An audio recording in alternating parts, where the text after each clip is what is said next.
Youth corner में आपका स्वागत है। स्वामी विवेकानंद की जीवनी।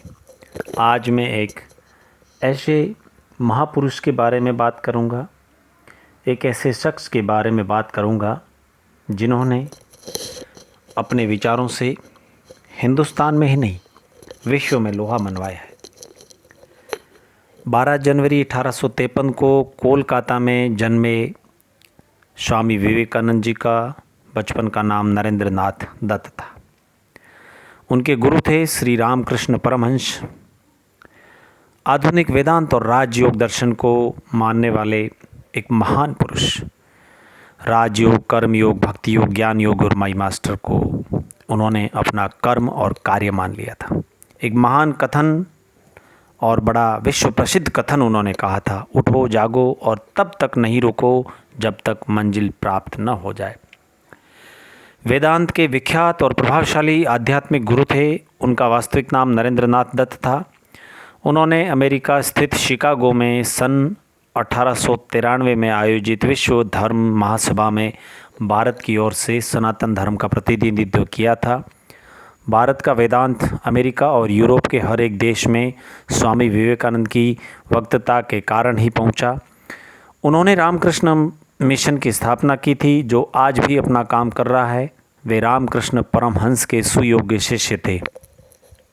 उन्हें प्रमुख रूप से उनके भाषण की शुरुआत मेरे भाइयों एवं बहनों के साथ करने के लिए जाना जाता है।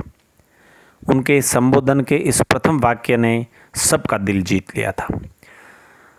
स्वामी विवेकानंद जी एक सामान्य परिवार में जन्मे थे। इनके पिता श्री विश्वनाथ दत्त एडवोकेट थे।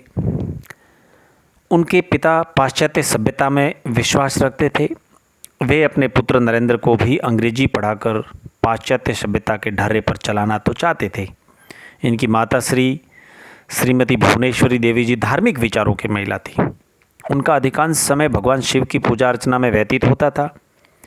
नरेंद्र की बुद्धि बचपन से ही बड़ी तीव्र और परमात्मा को पाने की लालसा की प्रबल इच्छा रखती थी। इस हेतु वे पहले ब्रह्मा समाज में गए, किंतु वहाँ उनके चित्त को संतोष नहीं हुआ। वे वेदांत और योग को पश्चिम संस्कृति में प्रचलित करने के लिए महत्वपूर्ण योगदान देना चाहते थे। देव योग से विश्वनाथ दत्त की मृत्यु हो गई। घर का भार नरेंद्र पर आ पड़ा। घर की दशा बहुत खराब थी। अत्यंत दरिद्रता में नरेंद्र बड़े अतिथि सेवी थे।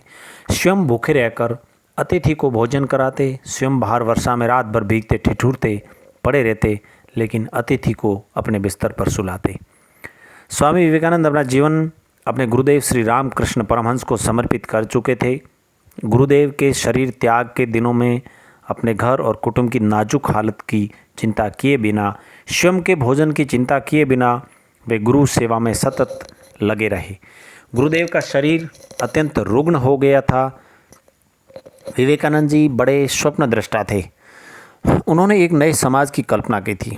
ऐसा समाज जिसमें धर्म या जाति के आधार पर मनुष्य में कोई भेद न हो, सब बराबर हो, सबकी क्षमताएं बराबर हो, सब एक समान की जिंदगी जिए।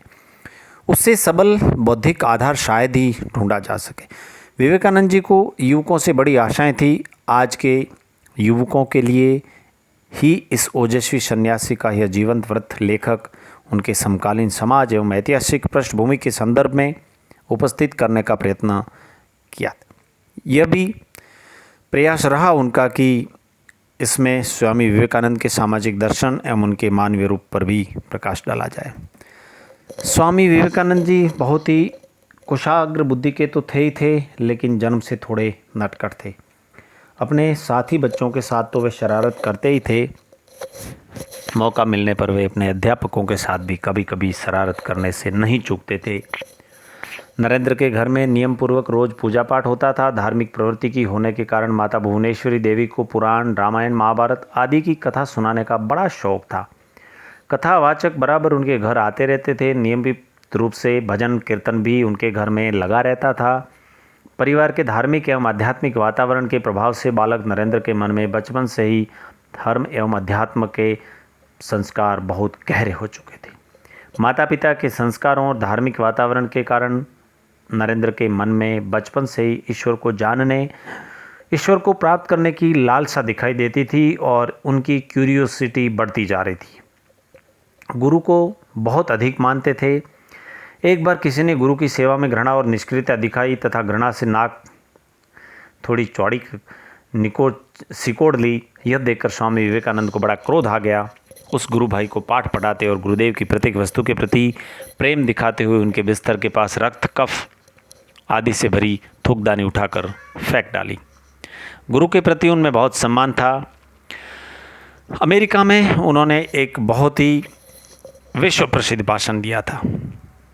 उस भाषण से वो बहुत ही फेमस हो गए थे।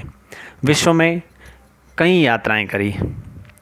24 वर्ष की अवस्था में गेरुआ वस्त्र धारण करके शिकागो पहुंचे थे वो, और 39 वर्ष के संक्षिप्त जीवन काल में स्वामी विवेकानंद जो काम कर गए वे आने वाली सैकड़ों पीढ़ियां नहीं कर सकती।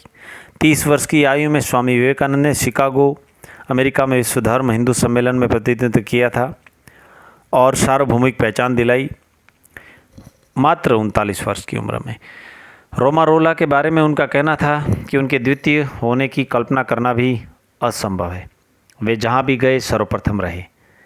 हर कोई उनमें एक अनेक अपना नेता दिग्दर्शन करता है। वे ईश्वर के प्रतिनिधि थे और सब पर प्रभुत्व प्राप्त कर लेना ही उनकी विशेषता थी।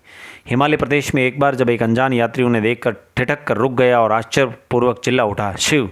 ये ऐसा हुआ मानो उस व्यक्ति के आराध्य देव ने अपना नाम उनके माथे पर लिख दिया हो। वे केवल संत ही नहीं, एक महान देशभक्त, एक महान वक्ता, शब्दों के जादूगर, भाषा पर अच्छी पकड़ रखने वाले एक लेखक, मानव प्रेमी थे।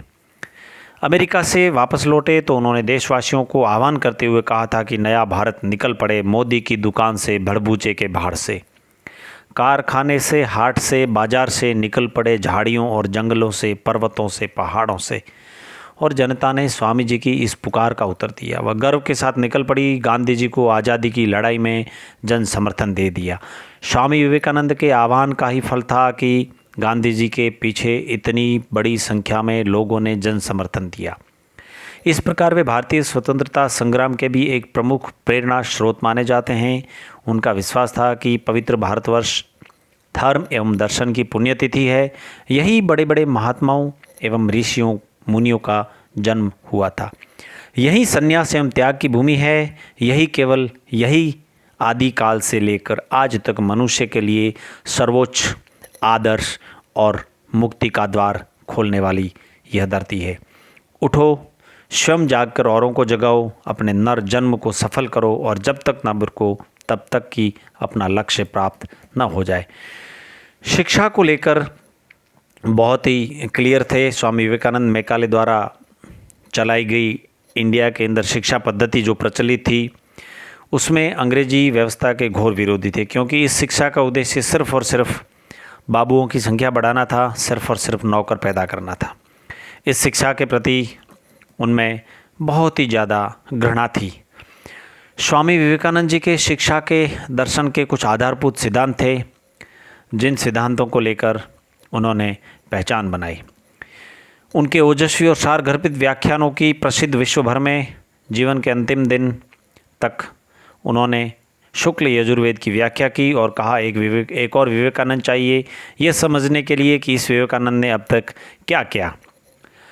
प्रत्यदर्शियों के अनुसार जीवन के अंतिम दिन भी उनके अपने ध्यान करने की दिनचर्या को नहीं बदला और प्रातः 2-3 घंटे ध्यान किया। उन्होंने दमा और शर्करा के अतिरिक्त अन्य शारीरिक व्याधियों ने घेर रखा था। उन्होंने कहा था कि यह बीमारियां मुझे 40 वर्ष की आयु भी पार नहीं करने देगी। 4 जुलाई 1902 को बेलूर में रामकृष्ण मठ में उन्होंने ध्यान मग्न अवस्था में महासमाधि धारण कर प्राण त्याग दिए। उनके शिष्यों और अनुयायियों ने उनकी स्मृति में वहाँ एक मंदिर बनवाया और समूचे विश्व में विवेकानंद तथा उनके गुरु रामकृष्ण के संदेशों के प्रचार के लिए 100 से लगभग 130 से भी अधिक केंद्रों की स्थापना करी। धन्यवाद।